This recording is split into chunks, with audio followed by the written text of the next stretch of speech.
Hello दोस्त नमस्कार अस्सलाम वालेकुम। आज এটা নতুন ভিডিও লৈ আপোনালোকক আদৰিছো। আজি কেদিনমান ধৰি আমি অলপ ব্যস্ততাৰ কাৰণে ভিডিও আপলোড কৰিব পৰা নাই।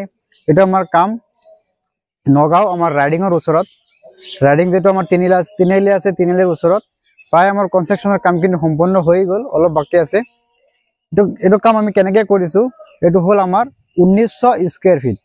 এটা আমি কামবিলাক কেনেকৈ কৰিছো এটো ভিডিওৰ মাধ্যমত আপোনালোকক থুলমূলকে কেইটামান কথা কম আৰু কামবিলাক কেনেকৈ কৰিব লাগে আৰু আমি কামবিলাক কিমান টকা পাৰ স্কয়াৰ ফিট লও।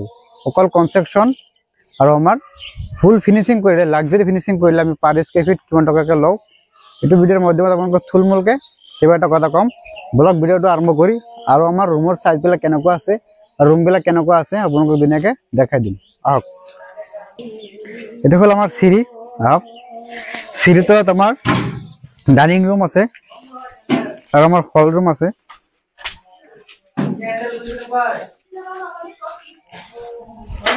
এটা হল আমার হল রুম। হল রুম আমার সাইজ হল 15x16। এটা হল আমার হল রুম। আর এফালে আছে এটা আমার বেডরুম। এফালে হোক বেডরুম এতিয়া আমার মিস্ত্রিবিলাক থাকি আছে। এটা আমার বেডরুমের সাইজটো হল আমার 15x16 আর এফালে আছে আমার মাস্টার বেডরুম। এটাও আছে আমার 15x16। এফালে একটা আমার সাজা দেওয়া আছে আর খিড়কিটা আছে আমার 3 পাল্লাকে খিড়কি আছে। এটা আমার সিহারো কাটার খিড়কি হয়। আর এটা আমার বেডরুমের লগত আমার একটা লেট্রিন বাথরুম অ্যাটাচ আছে। এফালে একটা করিডোর আছে বাইরে যাওয়া। আর এটা হল আমার লেট্রিন বাথরুম। এটা আছে আমার 9 ফুট বাই 7 ফুট বাথরুমটো। আর এফালে আছে আমার ডাইনিং রুম। এটা হলো আমার ডাইনিং রুম এরিয়া। ডাইনিং রুমটো আপনার 15x18 আছে। সিঁড়িলৈকে এফালে চাক সিঁড়িটো আছে। সিঁড়ির তলত আমার ডাইনিং এরিয়াটো হয়ে যাব। এফালে আমার ডাইনিং এরিয়া হব। আর এফালে চাক এটা আমার ডিজাইন বনোৱা হৈছে। কাম আমার বহুত এতিয়ালৈকে বাকি আছে। এতিয়া আমার গাঁথনিটো কমপ্লিট হল। আর এইখিনিত আমার এটা ধুনীয়াকে এটা সাজা দিয়া হব রাউন্ডকে। এইখিনিত এটা আমার সাজা দিয়া হব। ইয়াত ধৰক কিবা এটা বনালে কিচেনত যাতে ইয়াত বহি কোনোবাই খাব পাৰে। এফালে আমাৰ এটা ডিজাইন বনোৱা হৈছে। আর হল এটা আমার কিচেন। কিচেনটো আমার আছে 15x10। এটা হল কিচেন এরিয়া। কিচেন এরিয়াটো আছে আমার 15x10। লম্বা হল বেশি।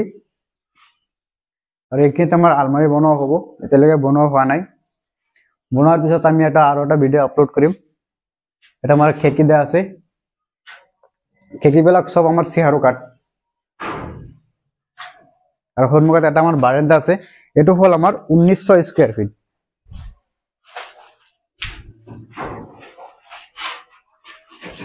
ঘৰটো আমাৰ ফ্ৰন্টৰ সাইড এৰিয়া আছে। ফ্ৰন্টৰ পৰা আপোনাক দেখাম কেনেকুৱা আছে।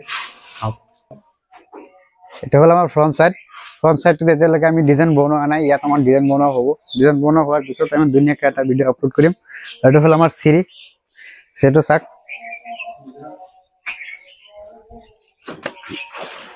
সিঁড়িবিলাক যেটো আমাৰ এইখিনি আছে এইখিনি আপোনালোকে সদায় 6 ইঞ্চি ৰাখিবলৈ চেষ্টা কৰিব।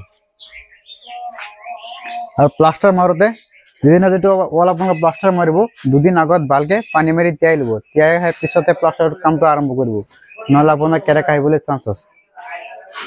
এতিয়া আমি কম যেটো আমাৰ ঘৰত কিমান টকা খৰচ আহিলে। এটো ঘৰ আমাৰ অকল কনস্ট্ৰাকশনৰ কামখিনি কৰিলে আমাৰ 25 লাখ টকা আমাৰ টোটাল খৰচ আহিব। আৰ যেটা আমাৰ ইয়াত একবাৰ লাক্সাৰি ফিনিশিং কৰিলে আমাৰ 40 লাখ টকা আমাৰ টোটাল কষ্ট আহিব। আই হোপ মোৰ কথাখিনি আপোনালোকে ধুনীয়াকৈ বুজি পাইছে। কিবা জানিব লগা হলে আপোনালোকে কমেন্ট কৰিব। এটা কাম চলি আছে। এটা আমাৰ লোকেশন হল ৰাইডিং তিনিআলি, নগাঁও ৰাইডিং তিনিআলি বৰদোৱাৰ ওচৰত। ভিডিওটো চাই ভাল লাগিলে চেনেলটো সাবস্ক্ৰাইব কৰিব আৰু শেয়াৰ কৰি দিব।